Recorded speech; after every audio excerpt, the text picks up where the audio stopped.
Hi friend, स्वागत है आपका सत्येंद्र ITI के डिजिटल लर्निंग क्लास में। मैं दिनेश कुमार आज आप सबों के लिए लेकर आए हैं ट्रांसफार्मर चैप्टर की क्वेश्चंस। जो पिछले क्लास में भी हम लोग कुछ क्वेश्चंस को देखे थे और आगे हम लोगों को क्वेश्चन सीरीज को देखना है। तो फर्स्ट क्वेश्चन जो मेरे लिए आज है, जो हम फर्स्ट क्वेश्चन आपके लिए लेकर आए हैं वो है कि एक ट्रांसफार्मर की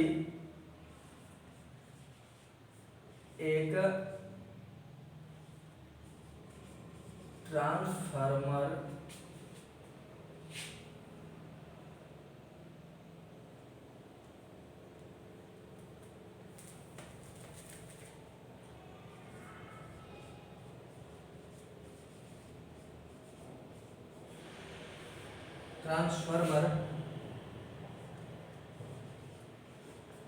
की द्वितीयक कुंडलन में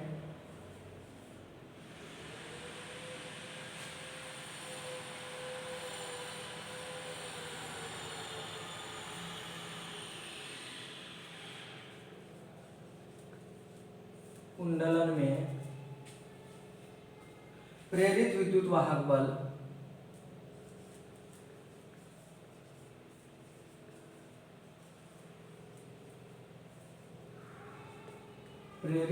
वाहक बल निर्भर करता है।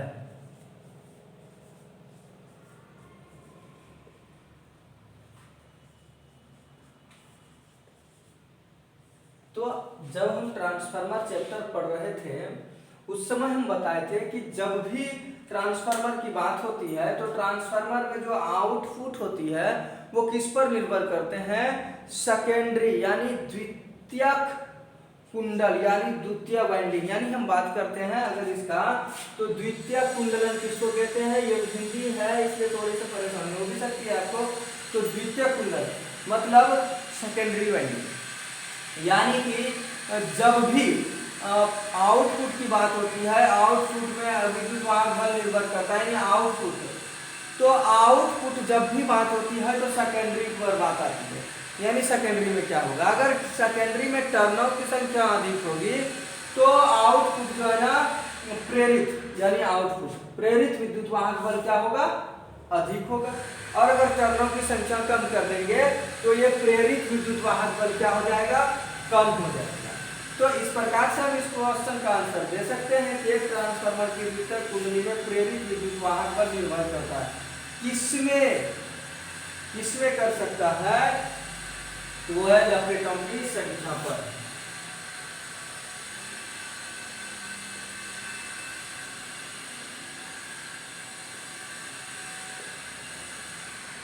यानी इस कॉइल के लपेटे की संख्या पर ही पूरा खेल है।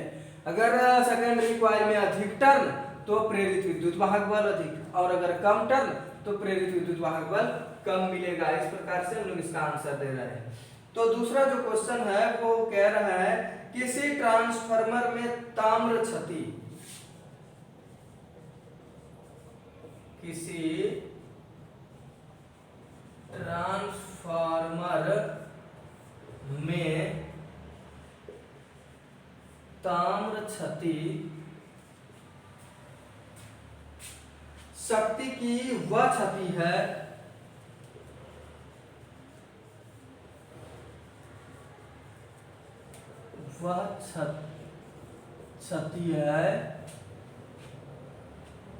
जो डैश के कारण पैदा होती है, जो डैश के कारण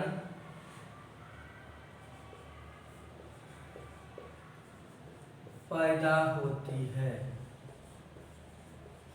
अब क्वेश्चन देखिए बहुत ही इजी है। कह रहा है किसी ट्रांसफार्मर में ताम्र क्षति शक्ति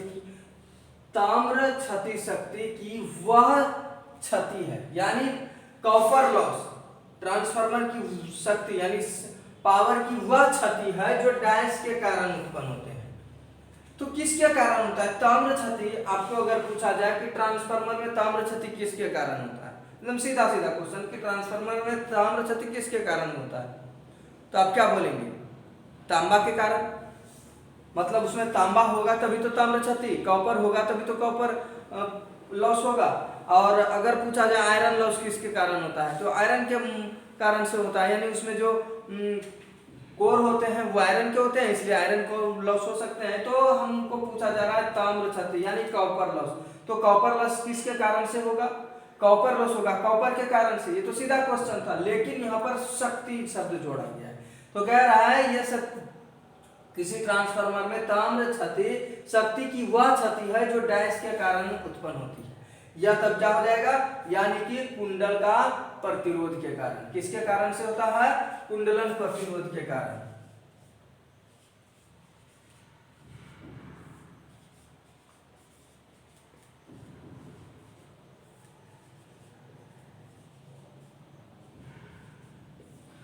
कुंडलन प्रतिरोध यानी वाइंडिंग का जो रेजिस्टेंस है उसके कारण ही क्या होता है, ताम्र क्षति की उत्पत्ति होती है, ताम्र क्षति की उत्पत्ति होती है। तीसरा क्वेश्चन है कि वितरण ट्रांसफार्मर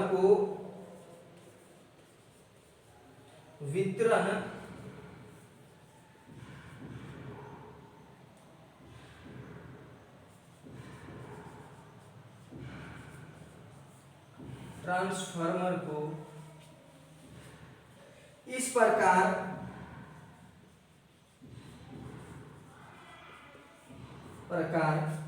अभिकल्पित किया जाता है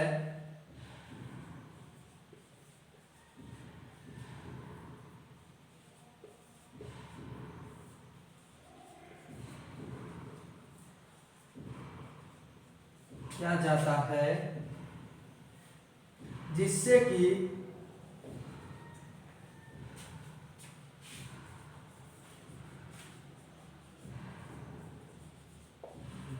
कि उसमें लोह क्षति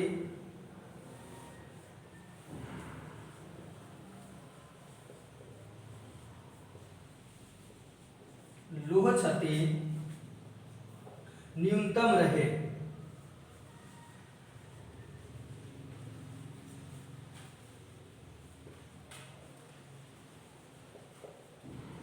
क्योंकि आखिर ये क्वेश्चन जो है ना थोड़ा सा पेचीदा है लेकिन बहुत ही सरल है। कहता है वितरण ट्रांसफार्मर को इस प्रकार अभिकल्पित किया जाता है। वितरण ट्रांसफार्मर की बात हो रही है, तो आप लोग अगर देखे होंगे तो वितरण ट्रांसफार्मर क्या होता है, वितरण थोड़ा सा शब्द हम लोगों को विस्तार लग रहा है कि वितरण ट्रांसफार्मर क्या होता है। इसी को हम लोग पढ़ते हैं इंग्लिश में डिस्ट्रीब्यूशन ट्रांसफार्मर। डिस्ट्रीब्यूशन ट्रांसफार्मर को इस प्रकार अभिकल्पित किया जाए, मतलब बनाया जाए, अभिकल्पित किया जाए, डिजाइन किया जाए। मतलब इसको क्या किया जा रहा है कि डिस्ट्रीब्यूशन ट्रांसफार्मर को इस प्रकार डिजाइन किया जाता है, इस प्रकार डिजाइन किया जाता है जिससे कि उसमें लोह क्षति न्यूनतम रहे, लोह क्षति क्या हो, बहुत कम हो। तो ऐसा क्यों होता है, तो यही क्वेश्चन है क्यों किया जाता है, इस प्रकार डिजाइन क्यों किया जाता है। तो वो इसलिए किया जाता है कि उसके जो है ना ट्रांसफार्मर के प्राइमरी कुंडल में 24 घंटा उत्तेजित होता है। वो प्राइमरी जो होता है उसका 24 घंटा क्या होते रहते हैं, उत्तेजित होते हैं। कौन से, प्राइमरी वाइंडिंग, कौन से, प्राइमरी वाइंडिंग यानी प्राथमिक कुंडल क्या होगा, प्राथमिक कुंडल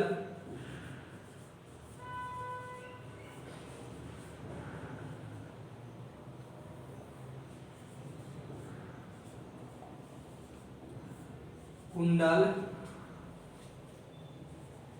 24 घंटा उत्तेजित रहता है।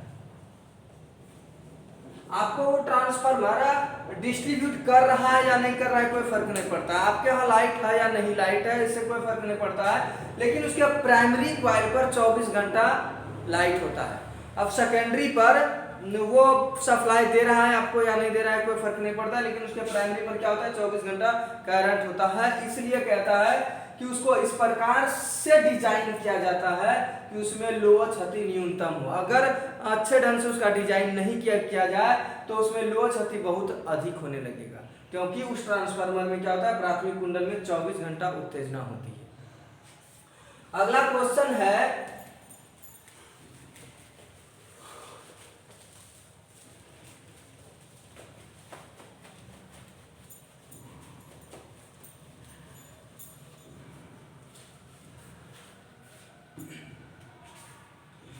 एक ट्रांसफार्मर पूर्ण लोड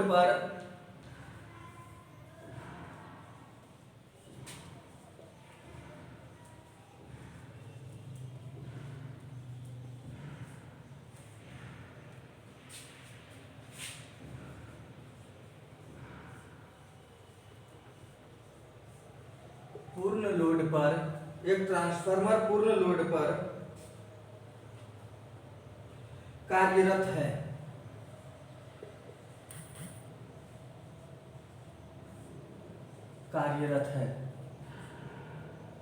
जगह इसकी लो क्षति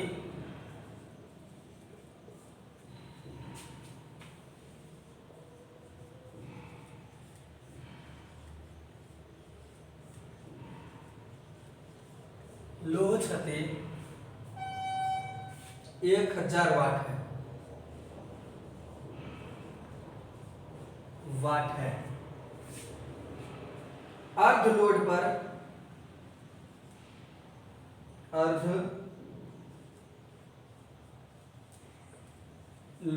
पर इसकी ताम्र क्षति होगी।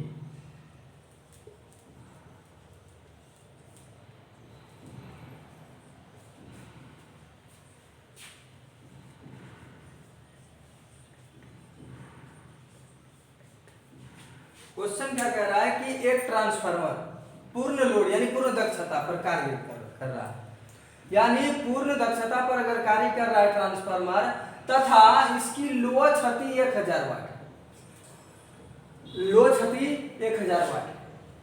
तो अगर पूर्ण लोड पर आपका लोह क्षति 1000 वाट है तो ताम्र क्षति भी 1000 वाट होगा।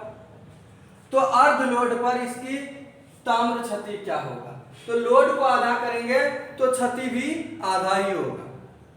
तो इस प्रकार से हम कह सकते हैं कि इसका जो है ना अर्ध लोड पर इसकी ताम्र क्षति कितना होगा?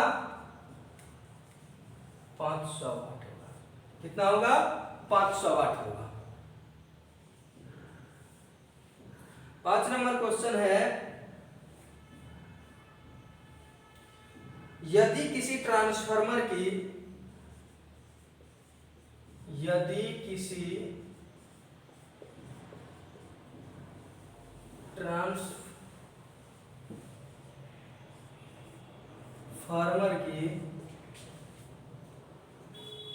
द्वितीयक लपेटों को दुगुना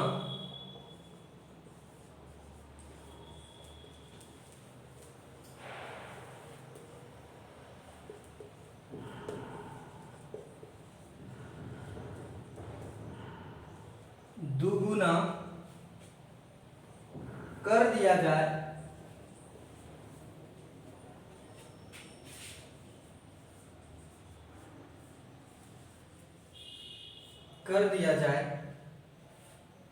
और साथ ही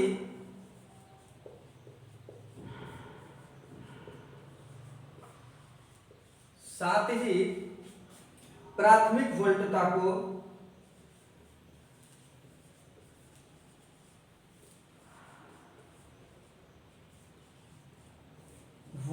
को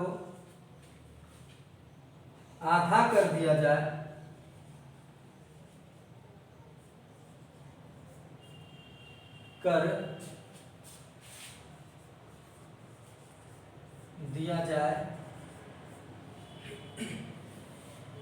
तो द्वितीय वोल्टता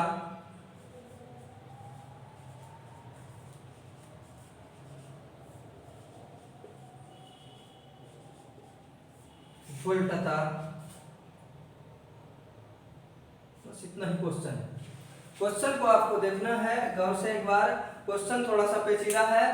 कह रहा है यदि किसी ट्रांसफार्मर की द्वितीयक लपेटों को दुगुना कर दिया जाए, अगर लपेटा दोगुना कर दिया जाए, कौन सी? द्वितीयक मतलब सेकेंडरी वाइंडिंग को। यानी सेकेंडरी वाइंडिंग को क्या कह रहा है क्वेश्चन कि सेकेंडरी वाइंडिंग में जो पहले से वाइंडिंग है उसको क्या कर दिया जाएगा? दो गुना कर दिया जाएगा। ठीक है, केवल लपेटा हम ज्यादा बढ़ा देने से हमको जो है ना आउटपुट ज्यादा नहीं मिलने लगता है।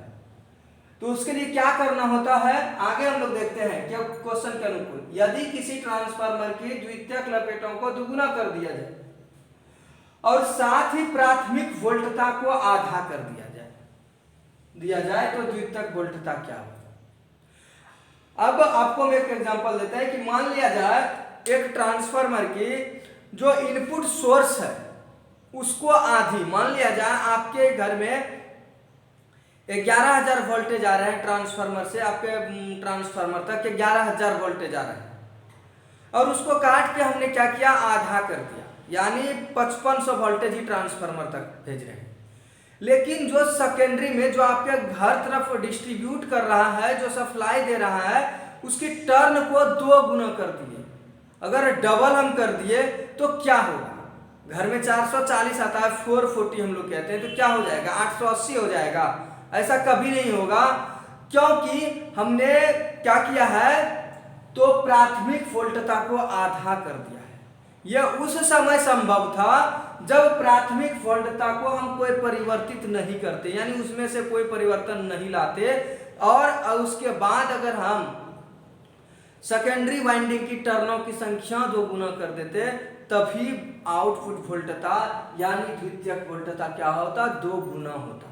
ठीक है, कब होता, जब प्राथमिक वोल्टता से छेड़छाड़ नहीं होता। लेकिन क्वेश्चन क्या कह रहा है कि यदि किसी ट्रांसफार्मर की द्वितीयक लपेटों को दुगुना कर दिया जाए, यहां तक ठीक है, कर दे रहा है 2 गुना, साथ ही प्राथमिक वोल्टता को आधा कर दिया जाए, यानी प्राथमिक वोल्टता को क्या कर रहा है, आधा कर रहा है, कर दिया जाए, तो द्वितीयक वोल्टता में क्या होगा। इसका मतलब यह हुआ कि उसमें कोई परिवर्तन नहीं होगा, जितना वोल्टेज मिल रहा है उतना ही मिलेगा। यह तब मिलेगा उतना वोल्टेज जब आप द्वितीयक लपेटे को दुगुना किए हैं।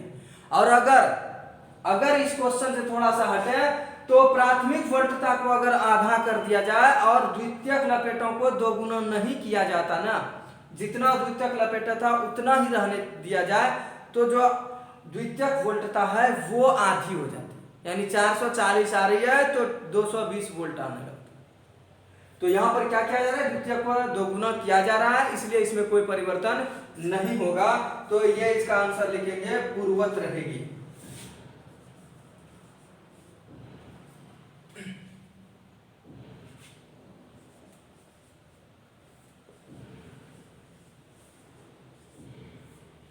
पूर्ववत रहेगी। तो आज के लिए बस इतना ही, मिलते हैं नेक्स्ट क्लास में नेक्स्ट टॉपिक को लेकर, तब तक के लिए धन्यवाद।